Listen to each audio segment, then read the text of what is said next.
Good morning, everyone. As Melissa mentioned, today we are looking at maximizing research impact through the institutional repository. And the objectives of this webinar, we hope by the end of this webinar, you'll be able to understand what an institutional repository is and its role in research dissemination. We also hope that you'll be able to explore how institutional repositories benefit researchers and institutions. And thirdly, we hope that you will be able to learn how to use and contribute to the Catholic University's institutional repository. So, what are institutional repositories? An institutional repository is a digital archive that collects, preserves, and provides free access to scholarly research output. So, it is a resource or a reservoir of research that is conducted by researchers in a particular institution. So, for example, here we have researchers who write journal articles. We also have students who publish research and publish theses and dissertations, and these are some of the artifacts that you would then find in a digital repository or an institutional repository. And institutional repositories are usually managed by academic institutions, and this is done to enhance research visibility and impact of the research that is produced by a particular institution. So what are the key components of an institutional repository? We find resources such as journal articles, conference proceeding papers. So these could be the published versions of the journals that have been worked on by particular researchers. You will also find in an institutional repository, as I mentioned, theses and dissertations that are the result of academic studies that are being conducted by students in a particular university. Many universities are also now collecting research data sets. So instead of just the published thesis by students, institutional repositories can also now contain the data sets of research that has been conducted by students, which are then used to publish work. And then you can also find technical reports or working papers. And these could be non-peer reviewed but provide valuable research output. You can also find institutional research reports and case studies. So how do institutional repositories fit into the scholarly communication ecosystem? They complement traditional publishing. So traditional publishing involves the dissemination of published research articles or books, and usually these are found in paywalls. If they are books, perhaps you need to purchase that book to be able to access the information in them. If they are journal articles, previously we had physical journals, but now you find them a lot in databases, and some of these you have to pay to access. So an institutional repository would then complement these traditional ways of publishing by availing research output in an openly accessible way. They provide alternatives to paywalled journals, and they support open science and open access initiatives where advocates of open science and open access advocate for free access to information resources that can benefit the development of society and individuals. What are the importance of institutional repositories for researchers? They increase visibility and citation impact. Research uploaded in institutional repositories is indexed by search engines such as Google Scholar. It makes it more discoverable.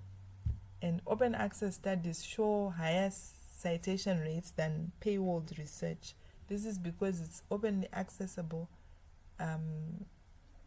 This is because work in institutional repositories is openly accessible and can be indexed by different academic search engines, making it easily accessible and visible to a wider community. Another benefit of institutional repositories is the long-term preservation of research. They ensure that research is permanently stored and accessible even if journals discontinue or websites shut down.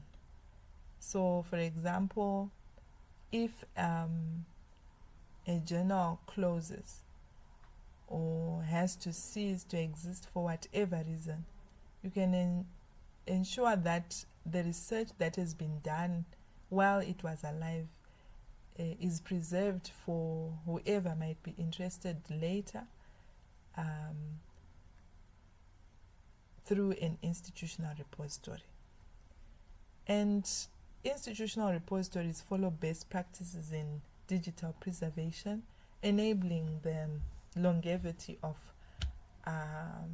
the availability of particular works of research.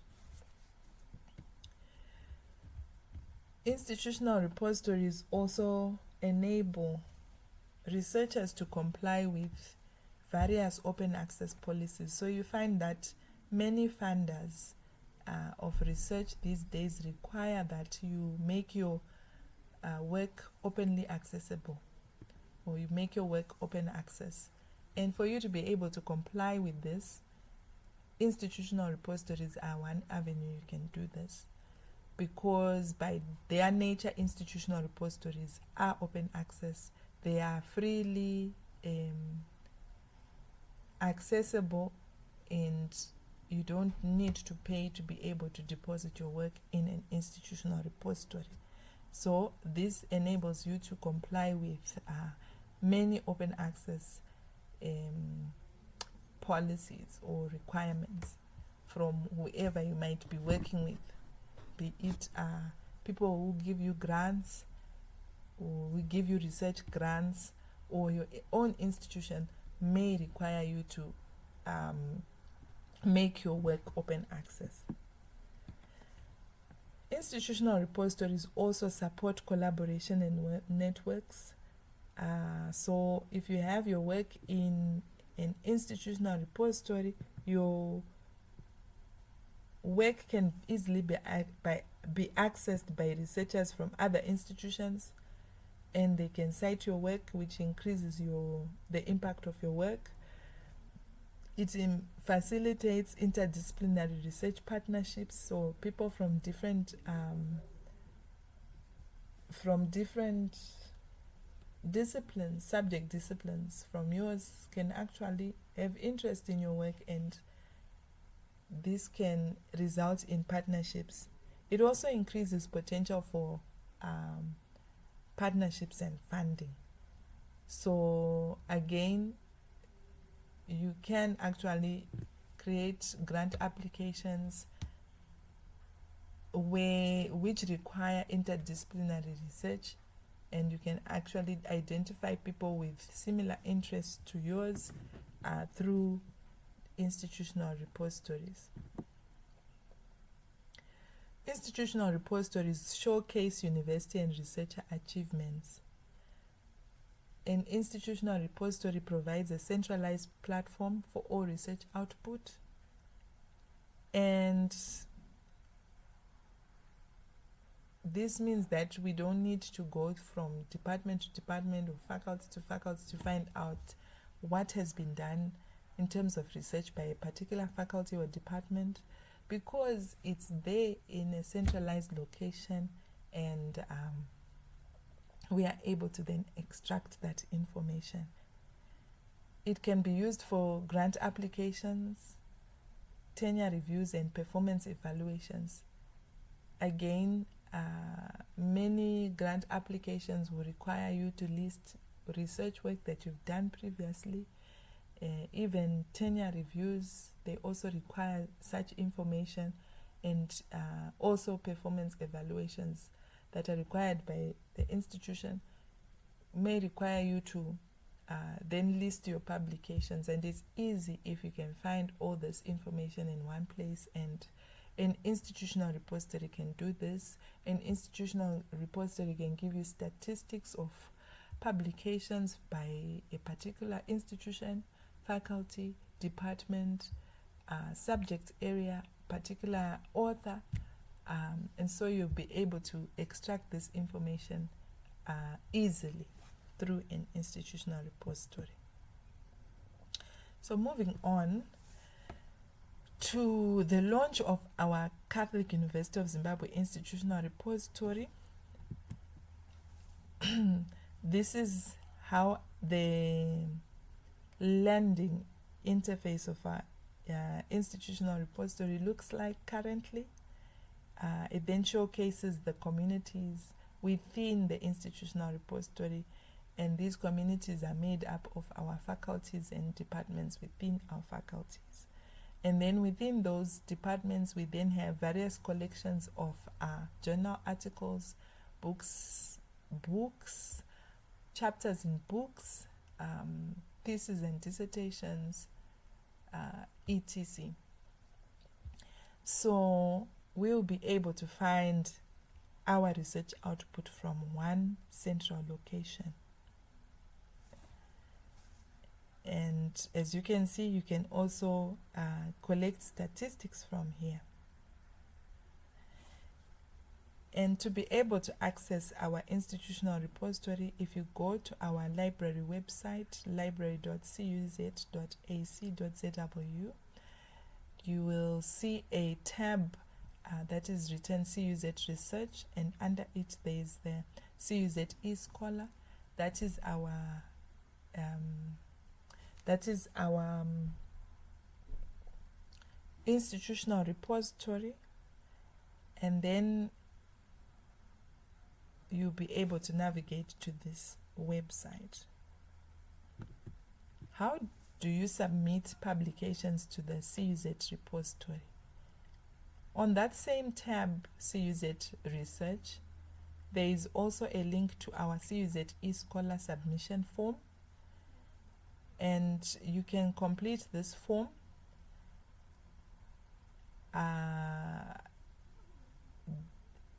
filling in the required fields, your name, the title, the name, the title of your item, of your research output, the authors, any other information that is required there, keywords, and then you can actually upload your research, your published research on this form. And doing this enables us to be able to populate the institutional repository faster, and will also help us to keep track of our community's research outputs. So we kindly ask you to self-deposit on this using this form, and then we will take it from there to put it into the institutional repository. There are required metadata that you need to fill, such as title, abstract, keywords, author affiliations, etc. So please highlight these when you complete the form. And we also request that you complete and upload the published version of the research article or the final version of your thesis or dissertation. Then we have a CUZ institutional repository policy, which has various sections, It highlights the purpose of the policy of the institutional repository. It also spells out who can, or who is a member of the CUZ institutional repository and who can deposit. It gives the scope of what we collect in our institutional repository. It also gives you the supported formats of what is to be deposited in our institutional repository. And it also gives us guidelines on how you can deposit your publications in our institutional repository, and then the various rights that are available that you can give to the university for us to be able to put it in the institutional repository. And we also give guidelines on how to deposit electronic projects or dissertations into our repository.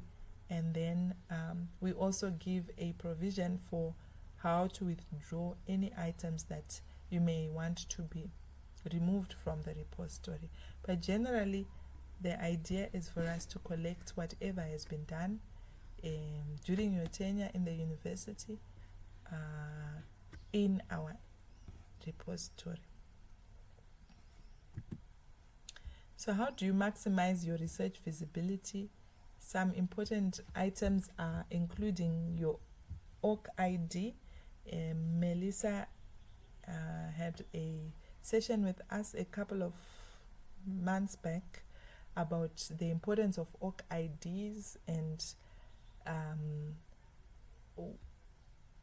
how to actually get one. An ORC ID is a persistent identifier that enables you to differentiate your research from the next person. You may find that there are many people called John Moyo, for example, and they are all in different research spaces. And for us to be able to differentiate one John Moyo from another, an ORC ID is important.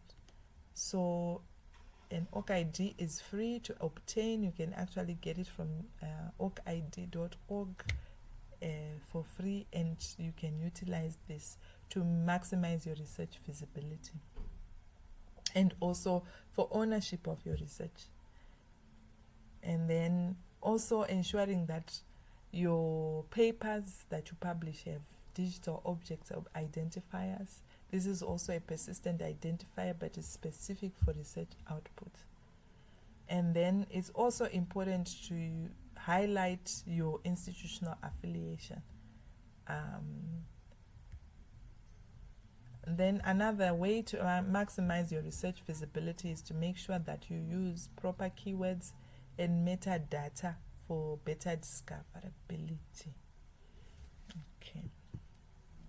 Then there are some common concerns that researchers may have concerning depositing their work in institutional repositories. So I highlight some of them. There's an issue of data security and embargo options. So you could be sitting there and thinking, I've done my master's dissertation. It has very sensitive information concerning my project or business idea that I had. Can I still use the IARA to put my work, and will it be safe? Will my ideas be safe? We do have embargo settings. These allow the delaying of public access until a certain period, until you are satisfied that this can now be made public.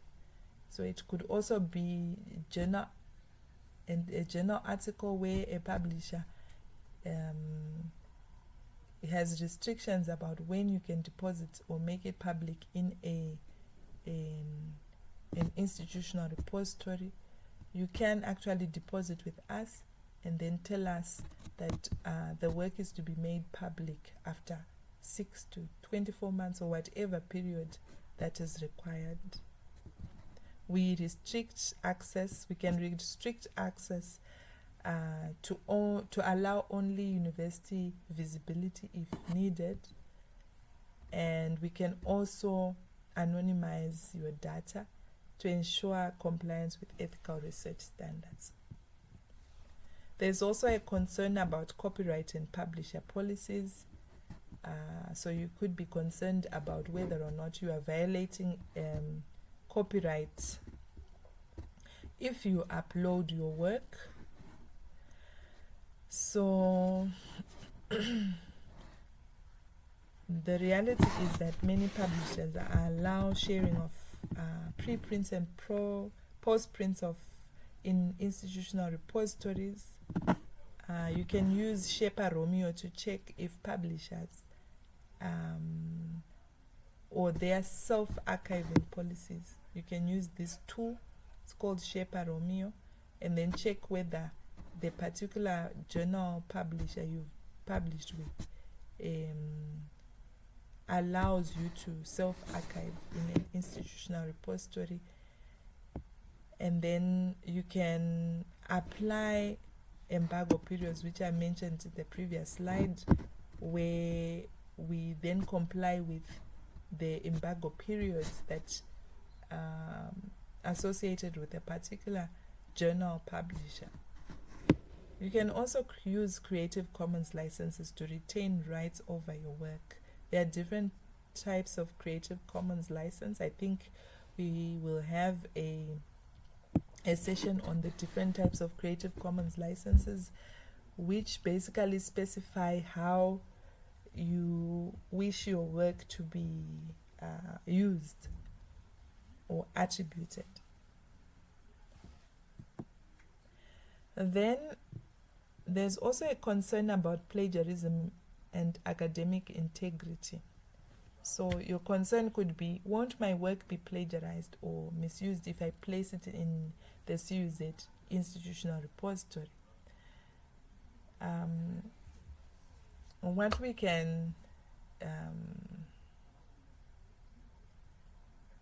can promise is that your item, whenever it's put in the institutional repository, it will be assigned a citation ready link, a handle for proper attribution. So whoever uses your work from the CUZ institutional repository can actually have a URL to then attribute your work properly and to cite it. And then our institutional repository ensures that all submissions are reviewed before going live. And we also have version control, which allows updates so earlier drafts don't replace final versions. Okay, so you can actually have different versions, and then we write the type of version if it's a preprint or a postprint version of a particular item. Although currently we encourage the depositing of the final version of your research output. Institutional repositories versus traditional publishing. A concern could be, will depositing in an IRF affect my chances of journal publication? As we mentioned, journal publishers, they allow institutional repository deposits of preprints of and postprints. So this shouldn't affect your chances of journal publication. And also that institutional repositories increase citations and visibility, which helps published work gain recognition. So I think journal publishers would actually be happy for your work to be made public through institutional repositories. It actually benefits them because The papers are also available to a wider audience. And then many researchers have benefited from collaborations and media exposure via institutional repositories. There are also technical and usability issues. And the concern could be, is the submission process difficult, or how difficult will it be for me to submit my work to be included in the CUZ institutional repository? And this is where we come in. I've already shown you that we have a Google form, which is our CUZ eScholar submission form. It's fairly straightforward. You just fill in what is required and then upload your work. If you find that difficult, we are ready as a library to support you, to provide the technical support that you need to actually be able to upload your work onto our institutional repository. We also provide a step-by-step guide through the institutional repository policy, which shows how you can make a deposit into our institutional repository. Then as we mentioned, DOI lookup and ORCID integration simplify metadata entry. So we hope in future to be able to integrate ORCIDs and DOIs with our institutional repository, so that it's very easy for us to be able to identify any papers or any research outputs through the use of these persistent identifiers. As a final takeaway, I just want to say that we've discussed that IRs help maximize the impact, accessibility, and longevity of your research as a researcher. They facilitate increased citations and collaboration, as well as open access compliance. And institutional repositories don't replace journals. In fact, you still need to publish to go through the publishing process in the various journals that you submit your work to, or publishers with whom you work. But the institutional repository is there to enhance the research visibility, access, and citations of the work that you've produced through these various avenues of publishing. Then, as the library, we are here to support you through your research journey.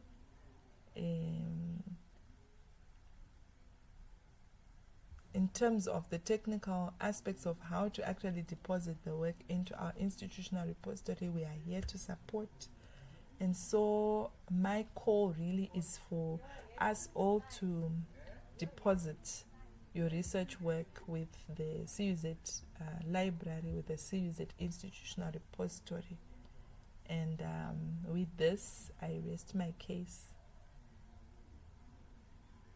If we have any questions, please get in touch with our library on cuzlibrary.ac, cuzlibrary@cuz.ac.zw, or you can also send an email to repository@cuz.ac.zw, or you can pay a visit to the library, and you will get further assistance if there's anything you haven't been able to understand. Otherwise, thank you for taking your time to listen to this webinar, and we look forward to receiving your work and making it accessible.